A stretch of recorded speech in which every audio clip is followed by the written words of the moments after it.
Hello, everyone, and welcome to the Region Podcast. And I'm your host, Hermine Virabyan. In today's episode, we're going to discuss the concept of peace in the context of Armenian and Azerbaijani conflict. And our guests for the discussion are Lala Darchinova from Azerbaijan and Lida Minasyan from Armenia. Both of them are feminist activists. And I would love to ask you to introduce yourself and your work more, so the audience also will understand what exactly you do and how is your work related to the topic. Lala? Hi, Hermine. Hi, Lida. Thank you for the invitation, and I'm really happy to be here and talk to both of you.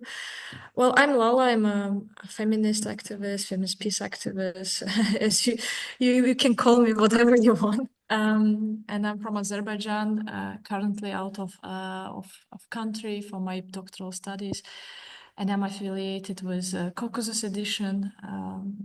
As many, probably you both of you know this organization, and Feminist Peace Collective. Lida?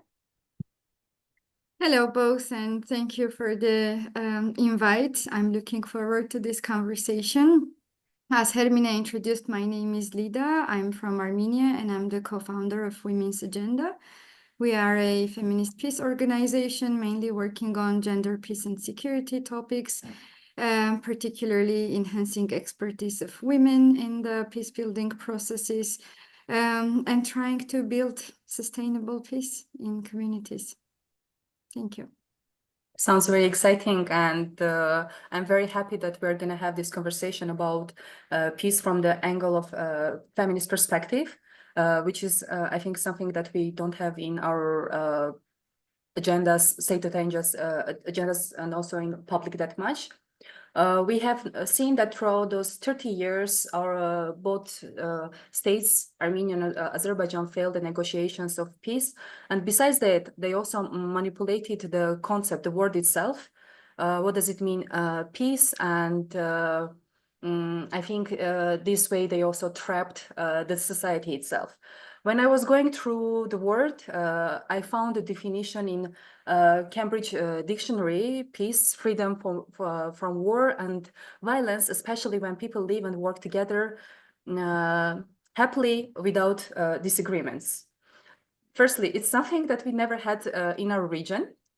And then I want to understand how is it relatable at all, and can we just say that peace is only this?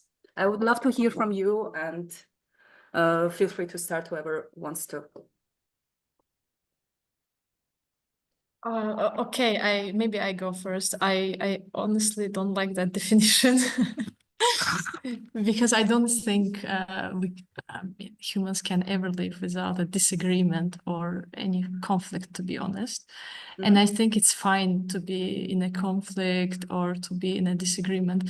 What I don't find my peace with is a structural violence, or the things that we cannot control, the violence that we cannot control, basically.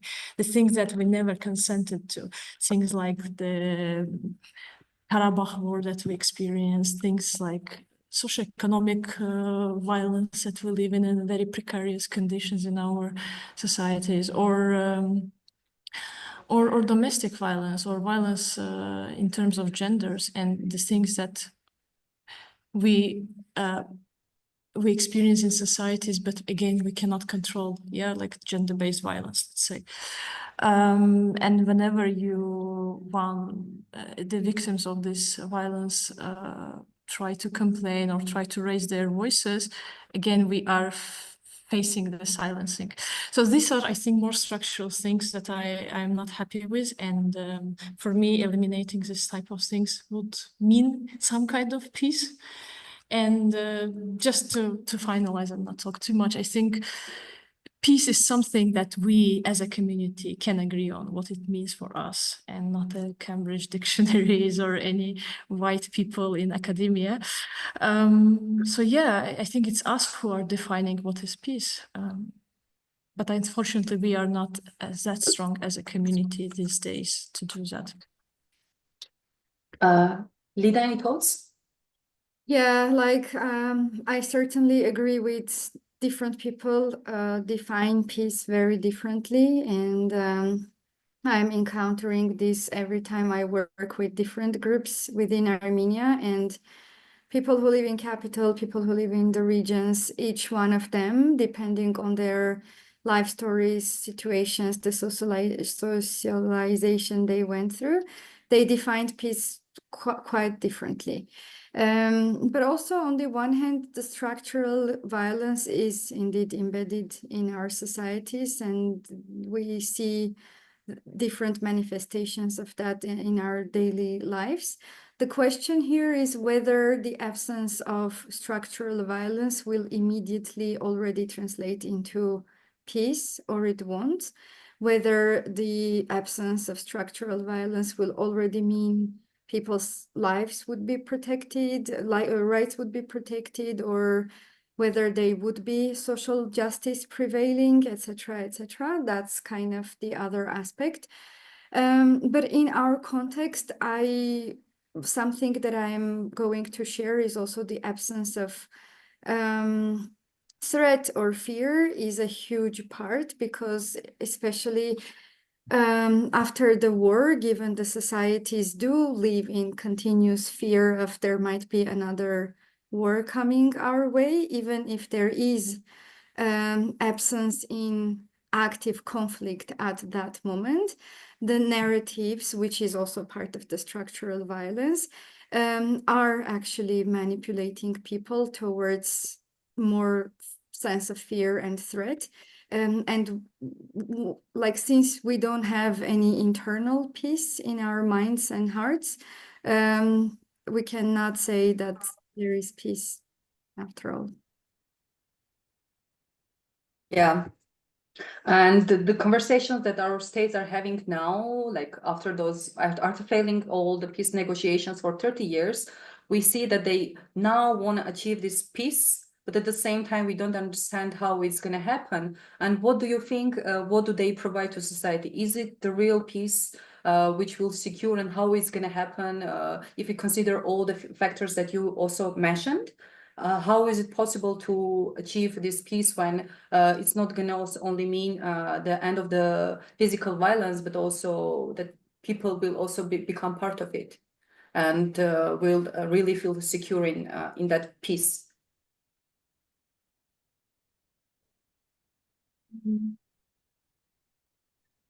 It's a good question. I don't know. I think the problem comes from the fact that there is a distrust to this process. And I think there is a different level and different kind of distrust coming from Armenian and Azerbaijani populations, I think. And it's when you don't trust the process, you don't know what's your future, yeah, and you cannot be safe or you cannot be secure about anything. And what we constantly hear from very ordinary people is that, yeah, we don't know. And we don't know what's going to happen, and there is no guarantee. For example, this is what I heard from quite a few IDPs in Azerbaijan, that okay, we're going back, where is the guarantee that this will never happen again and we will not become IDPs once more? So and when you don't trust this process, it comes from understanding that you cannot control this process. So unfortunately, none of us, as part of civil society or more generally as part of the population, never had a say in these negotiations, to be honest. Like for these 30 years, whatever were happening between these two states, we never had any say over it. And in this process, yes, we don't trust it, and we cannot have or we cannot feel safe, especially when there is always a constant threat, in this case from Azerbaijan, that there will be attacks or there will be another war. When the discourse is so heightened, the rhetoric is so heightened all the time, they're just not letting it go. Yeah, they're always keeping this enemy image. So I think our governments, to be honest, don't have much to offer to the populations in this sense. And it's very unfair, right? Because populations are actually directly being impacted by the conflict all the time, and in the meantime, not having any say about the negotiation process itself. But I'm thinking that like if we are going towards that path at any point, which is not like very, as you mentioned, very uncertain right now, and people just don't know what would be the next steps. And while there is this potential peace agreements on the table being discussed, and then there are people, some of the kind of sentiments that I hear is, yes, let's get the document finally signed and then see what's coming. And then I hear the opposites, the societies are not ready yet. And while these two are contradicting each other, both are correct in a sense, right? Because the way the public narratives are impacting the politics, and then the way that political hesitance on signing this peace agreement is influencing the main narratives in both countries at the same time. So I feel like we're constantly in this loop of seeing and very not transparent negotiation processes, not knowing what to do, but being expected as a civil society that we need to play a role towards peace, right? And then this absence of collaboration, at least in Armenia, because in Azerbaijan it's a whole other type of, of format, but even in Armenia, lack of this kind of collaboration between the government and not providing any transparency on the process is just not helpful to be able to work with the society differently. Yeah, I fully agree with you, especially like Azerbaijani case, it's a total disaster. Yeah, we know that we cannot participate and have a say. But also on Armenian side, Azerbaijan now controls all the discourse and mostly everything. Yeah, like, I cannot even imagine how Armenian civil society can actually, what can be expected from you? Because, well, yeah, you can influence your own government, but to what extent your own government can actually influence the power balance imbalance in these negotiations, and yes, and it's I think to some extent it's ridiculous to expect things from civil society at this stage. Lala, in that case, from whom we should expect something? Yeah, I think I don't believe in participation of civil society or influencing on this official negotiations or this process. I honestly even not really interested in that, to be honest. What I'm really interested is the building the communities and making ourselves strong. I think we will be able to influence this process only when we have a stronghold as a grassroots, and we don't have it. And unfortunately, whatever I have seen in my experience working within civil society is that the civil society is simply repeating the narratives of the government. There is no, and in parallel, this civil society is completely detached from people. Yeah, there is a life of civil society, of NGO people living their lives and doing their own work. Yeah, it's a part of the job. But the life of people who are affected, or like the people who are not connected to civil society, is something else. And these are two different things for me, to be honest. I don't know. We witnessed, go ahead. Yeah, I wanted to contradict a little bit about the participatory processes, and I totally hear and understand why you would be against engaging, because maybe that's particularly from the Azerbaijani side. But I think although women are not, for example, and I'm bringing women's perspective, right?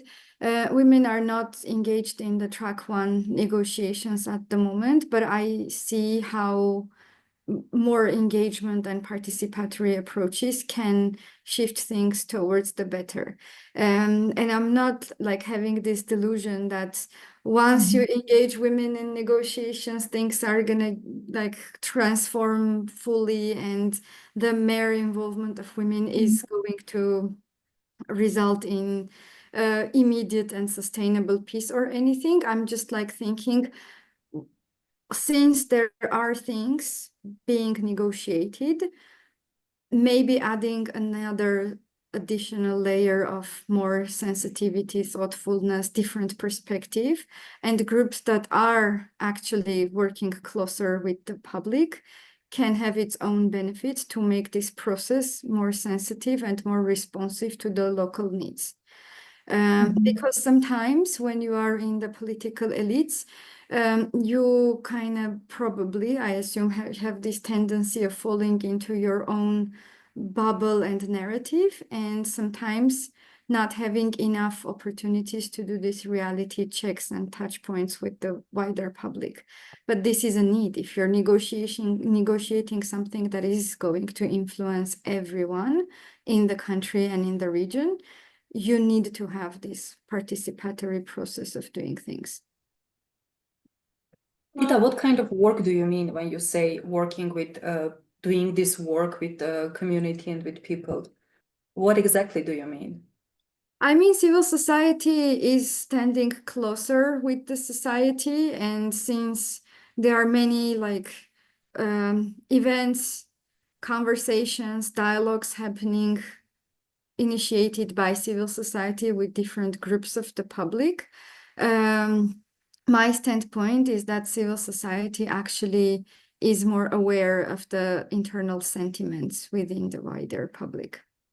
Because civil society goes to border regions, you know, we engage with different kinds of people, sometimes the local government, sometimes journalists, activists, local NGOs, just, you know, usual people living at the border side. So different groups. If I may a bit challenge this idea, I think I agree with the part that we should have a say in this process. Basically, it's about us, but we cannot, but we don't control this process. With this part, I agree. The part that I slightly disagree is where we actually look at it as a participatory, because I don't want to be, I feel like we are at the mercy of the ones who hold the power.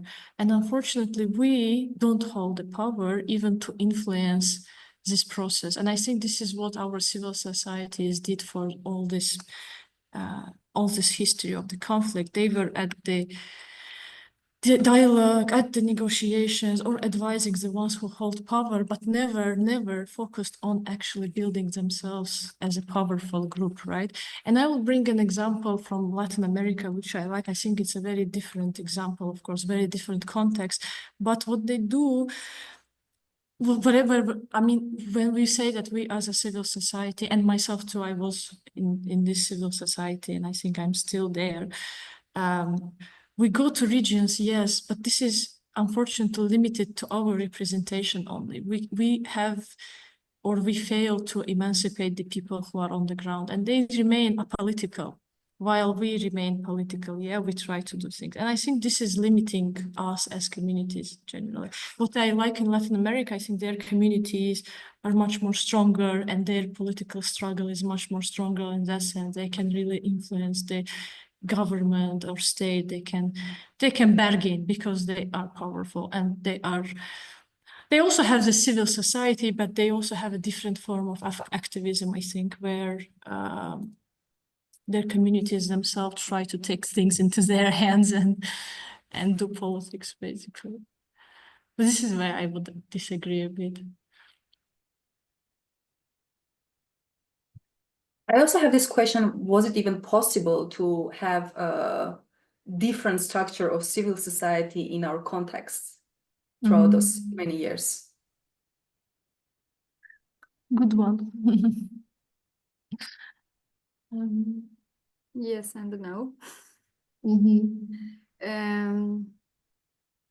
I think From the internal perspective, for the Armenian civil society, I think we could have had a bit more critical perspective and point of view, especially in the peace building processes than we did before the war in 2020, because civil society was critical about many different aspects, mainly like gender issues, women's rights. I'm not saying like we couldn't be even more critical, but it was good enough.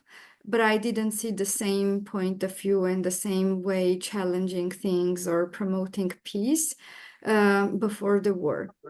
And I'm not saying it's like any like significantly different after the war, but after the war, there is more room for reflection, and the government is different and the context has now changed. But previously, yes, I mean, I'm saying this with much disappointment that the civil society perhaps even chose very safe route when talking about peace building processes, or their engagement in this, which I would have liked to see differently. And I understand that there was also this pressure with the previous government, and there could be threats towards the civil society. I understand this. Of course, it was not completely safe to be vocal around certain issues. But I still think we were at the stage that there was enough resources to perhaps do things differently. Just to add to what Lida said, I also think it's yes and no. No, because I think after the collapse of Soviet Union, there was a very clear imagination or very clear direction for all post-Soviet space. It was maybe excluding Central Asia, but Caucasus and Eastern Europe it's European Union, it's westernization, it's liberal economy, it's towards the direction towards the West. And direction towards the West was also coming with its shortcomings, which was basically this liberal economy and civil society and Western funding and everything that we know today. And it shaped our civil society, because in Soviet Union, there was not this understanding of civil society, of NGOs. Yeah, they were different. Of course, there were still active people, but it wasn't in the form of NGOs. And in that sense, I think we were kind of doomed to end up with civil society, but a lot of time passed since then. New generations emerged, a lot of critical literature is there. And I don't know, at least we understand it, and we try to make things differently, a different form of activism. And I think it's probably changing. So that's why I think, yes, it's possible to change it. I totally agree with Lala's point that NGOs also in a way copy the state structure and policy of peace building, and I in a way would see their, I don't want to say their fault in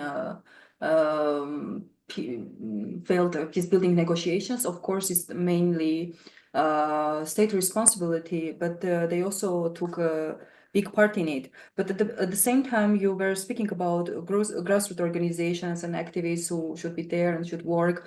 And we see that those organizations also don't have that much power. The activists are most of the time silenced.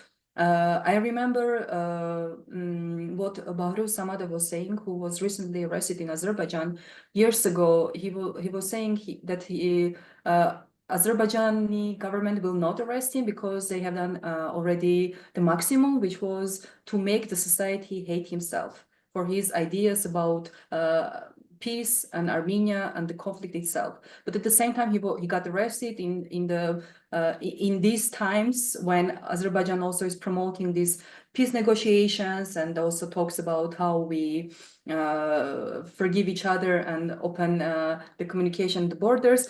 He got arrested for treason. So how can we also encourage other groups of people to engage in grassroots and small activism and peace building projects when there is also this huge threat of being even arrested. Yeah, especially in Azerbaijan, in Azerbaijani context. So yes, about this is a hard question to answer. I think the logic and the oppressive policies of the government change, and I think it's a pure miscalculation. So in this type of authoritarian regimes, there is no guarantee and there is no security that one will not be arrested or one will not be harassed, let's say, or repressed in other forms. In that sense, I think, yeah, we can think for some time that this is the rules of the game, but apparently the rules of the game has changed. And for me, it's really hard to say why they changed. I'm just simply assuming that this is a very, especially after the Karabakh war, yeah, after 2020 war, you think that you are the most powerful person in Azerbaijan and also maybe in the region because you won, you defeated your enemies as you think, and why you need to arrest a person, as Bahruz himself said, who is hated by the whole society. Like what kind of threat this person is to your power? Apparently, there is some logic behind this for them, and I don't know what is this, except the thinking that this is a full paranoia and the regime is really very much threatened and afraid to lose the power. That's why they are silencing everyone. Or my second explanation is that they are preparing for another escalation, probably after COP, and for that they need to silence people who might speak up against or who might basically people from this no war so-called movement, yeah, that they can again influence and mobilize people against the second escalation. So, but these are all speculations. I don't know. But my take is that we, under such circumstances, in Azerbaijani context, we certainly cannot ask people to be very active or to be very vocal or to basically put themselves under the risk, right? What we can do realistically is basically whoever is already in this field, as whoever is already public, whoever is continuing the being active, is trying to keep the discourse going and not to completely, you know, completely solidify or make it dead, let's say, yeah, like so that there is some kind of movement and civil society is still going on in Azerbaijan. I think that's the most realistic thing that can happen, unfortunately. Can we assume that in that case, the work of Bahruz, which was only writing articles and research, was still meaningful and was creating some space of dialogue and was bringing some change that also created the paranoia of the Aliyev regime? I think so, yes. I think this was the case. I think they were afraid that young people and people around Bahruz read it and have respect to him and find his analysis or his discourse meaningful. And I think this is what they're afraid of, that people who are talking or who are creating a discourse and alternative ideas are actually threat, because whenever there is a point when the government will be weak, there will be people who already think differently and they will act in a different way. Yeah, they will act against this government. That's why they are afraid. That's why I think they are afraid of anyone who can create ideas or alternative discourses. Lida, I have a question to you about what is the attitude about understanding of peace in Armenia now, because you were mentioning that also it changed after 2020. So I want to understand when Armenian society, population, and also civil society stands in this nowadays. Yeah, there are many interesting contradicting opinions in Armenia, because on the one hand, it's very clear that people do not want any further escalation or war, because everyone is devastated and traumatized, and therefore they just essentially want peace, but once you talk about peace using that word, the conversation has a risk to change immediately because people are also afraid of that word.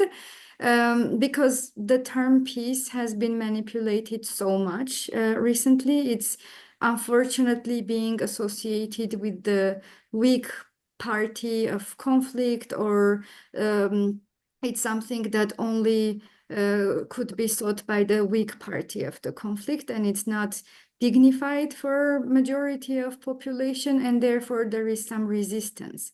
But as I said, when you try to unpack then what they actually want, nobody wants any active conflict, because especially the younger generation who heard about active war, and I'm not saying we lived in peace for the past 30 plus years, which is obviously not the case, but we didn't see that kind of active war from that kind of proximity, right? And after seeing that, especially young people, they just don't want that. They saw the ugly parts of it. They lost friends and family members, and they mourned, and it's just something that they don't see as their future. And plus also anything that is not peace gives a huge uncertainty towards how we plan things. Even when I'm talking to young people, there is a lot of this opinion that we want to be able to plan for 2 years, 3 years, I don't know, 5 years, and even it's difficult to do that at this moment with this level of uncertainty. So essentially, yes, like I would say people want peace, although the term itself might invoke some kind of resistance because just simply that term is manipulated a lot. I have this question to both of you. In like both Armenian and Azerbaijani societies, do people rely on the governments for bringing peace, or they understand that they also should take part in it? Yeah, I think it's mostly people relying on the governments to bring peace, and especially after the 2020 war. Things changed, yes, the roles are reversed. Now Azerbaijan is on the winning side, and the people had enormous trust that the government, the military did it. So yeah, they will bring peace. But before 2020, I would say the picture was quite a bit different. Still, they wouldn't see the agency of themselves that they will bring peace, but they would also criticize that, well, yeah, whatever, there's no peace for 30 years and it will never come. And this was the main criticism from the nationalist opposition towards the government. Yeah, you couldn't solve this conflict for this decades. But now it's quite reverse. And in any case, I don't see people see themselves as an agents that can actually do something. Yeah, I think we as a society have this character of just criticizing the government, not taking any ownership and agency to do something, not taking the leadership role or anything to take initiative to be proactive. So I think, yes, the public is taking that role of talking about things, pretending to be a politician. This is like a very vivid character in our region. I think everyone thinks they're a politician and are in the position to analyze the politics, right? From internal to the region, about the conflict and everything. So everyone feels that urge to discuss it, to criticize, to think if they were in power, they would do things differently. But on the contrary, I think we have this problem of not being able to realistically assess what is our territory of influence, what we can influence and what not. We either fall into the despair of like, oh, we cannot influence anything, or we pretend to be able to influence everything. And both is not correct. So maybe sticking to more realistic possibilities would be better for the society and hopefully towards peace as well. But I think people, even if it's not off the record, people actually don't really know, I think, how to live in peace. every time we have this conversation, and Yes. like, let's pretend we live in a different Armenia where there is peace. Like, how do you imagine it? People, I swear, seriously struggled to imagine that kind of reality. Yeah. Because, I as you agree. said, it was manipulated the word peace so much for so many years. And I also was thinking about it that people don't even know what does it mean, peace. So how can you try to reach peace when you even don't know what it means? And in our societies, I believe that peace word was put so much closer to militarization, and people were like, if you want peace, you should be ready to fight, and there should be on contrary, but they are coming together in our societies. And I want to also understand, you, Lida, also was mentioning before that civil society should participate and try to bring changes. I want to understand what should be those real grassroots movements that bring changes, and what the civil society himself also can offer to the state, because they all alone fail to bring those changes and accomplish so-called peace. Mhm. Yeah, I fully agree that people and ourselves as well, we don't know what is this peace yet. And for me, to be honest, it's very much connected to justice. Again, very loaded and buzzword, peace, justice. But I don't see any peaceful society or future for us, for both of us, for both of our communities without justice for all of us. And again, for me, these are very broad terms, yeah, very broad things, including not just narrowly related to the resolution of Nagorno-Karabakh conflict, but in general, it's a really broad. Let's imagine, yeah, we solve this conflict magically, and there is a border. There is this things on the border, and yeah, Armenian society, Azerbaijani society. Does it mean still peace? Yeah, there is absence of one kind of violence, this military violence, but for me, it's still our societies are still very problematic, and a lot of things that have to be done so that we achieve this peace, right? And yes, I think one of the problem is that for me personally is this lack of imagination. I think we don't know, we can't imagine, and we don't even think. Unfortunately, whatever we try to do, it's still within this framework of the framework that is allowed for us. And I think with this and with this type of thinking, we will not progress much, to be honest. I'm also a bit pessimistic here. So for me, is what is important these days is to stop and to think and understand what we want to do. Yeah, really, why we are doing this? Why are we in this activism? What we want to achieve, how we see things differently from what have been done in the past. And we need to be fair that a lot of things have been done in the past by older generations. It's not that they didn't do anything; they tried a lot as well. But here we are. I don't know which generation of people. So yeah, sorry.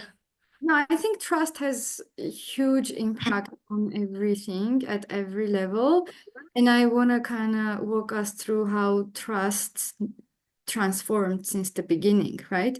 Because in the 90s, at least people, civilians, trusted each other. And then that trust was breached, but civil society members, and then civil society emerged kind of from nowhere after the collapse of Soviet Union, right? These people were just motivated individuals who really genuinely want peace, and they went kind of against what society believed into, what the government was doing, and they were actually doing a lot of great things on the personal level. And one of the factors was because they trusted each other.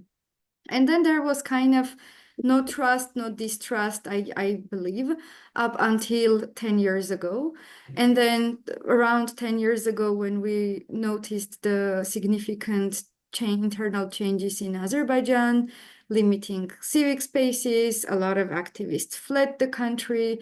Whoever stayed there was silenced, or whoever stayed was very much aligned with the governmental messaging. So this was also a huge factor, how the trust was breached even among the civil society members between the two countries, and not even talking about the societies at this moment, because the gap between the two societies was already huge, especially among the younger generation. So in these kind of circumstances, I think things are getting more and more difficult. And one of the barriers that we are seeing in Armenia every time talking about peace or trying to understand what are the correct avenues, we also see this resistance coming from different actors, from the public and civil society and other actors, that if you want to build peace, it cannot be one-sided. And then Armenian people do want to see different kinds of engagement and involvement coming from the Azerbaijani side, whether it be from public or from the government. And sometimes even we fail to understand that this is truly not possible, because the government does not have this political will, and the actual civil society is silenced there, and public is not political to be able to strongly kind of have political opinions or stand for it, right? And then in this kind of case, I think there is a lot of disorientation in Armenia, not knowing which direction to go and which path to choose, because it's either kind of one-sided approaches to building peace that some just find not effective and therefore get disappointed, or some want to continue without knowing whether it will have any impact after all. So this is the situation, and it's a very difficult situation to navigate, looking from both sides. So how do you imagine a roadmap of achieving peace in those circumstances? Yeah, you are totally right. Trust is an important aspect, but what do we need and how we can build it? If I had a roadmap, I would have already built it. So I don't know. Do you have any ideas, Lala? No, a bit. One idea maybe. I agree that there is no trust from both sides, and there is a very serious dehumanization. Yeah, that other side is not human, basically, or inferior. And it's a huge problem. And without addressing this problem, I think we will never be able to reach the peace point, right? But also what is hopeful, I think, for me, is that after 2020, in this critical moment, when there was a war, and when this traditional civil society actually collapsed, there emerged very independent groups and very independent people who were against this, and who, despite our younger age, let's say, yeah, we never could ever travel to each other's countries or never been in any kind of touch except internet or online or some meetings in Georgia. These people didn't hate each other. Yes, it's something good. It means that these societies are not monolithic and not totalitarian. There is sprouts of fresh souls and different kind of souls. This gives me hope, basically. And I think this is, for me, a roadmap where we can start and work on, basically. There is the group of people who doesn't hate each other. I mean, what is this podcast? This is a podcast of people who don't hate each other, who have more or less trust to each other, to the process that, yeah, I will talk to these people and these people will not be deceiving me, or they will not start some hate or some accusations, right? We trust in our rationalities and our values, at least. So for me, this is a start of that roadmap. We start doing things together and see where it leads us, basically. Yes, connecting is very important, especially when we never had a chance to meet, even to travel each other's countries, and all the news, all the imagination that we created in our minds about Armenian and Azerbaijani is coming from the media, governmental media, and it's especially in Armenian media, Azerbaijanis are portrayed as enemies.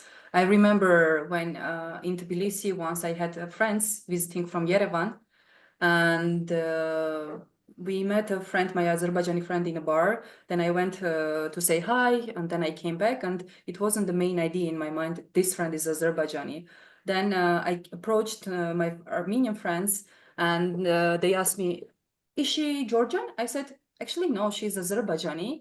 And this guy, it was his birthday actually that day. He told me, "Wow, can I go to say hi to her? Because in my whole life, I only met Azerbaijanis when I was at the army, and I could see the silhouette of Azerbaijani soldiers."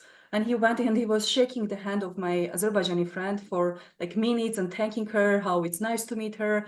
And sometimes I'm forgetting that we are still on this level, that people don't never ever met Azerbaijani in Armenian.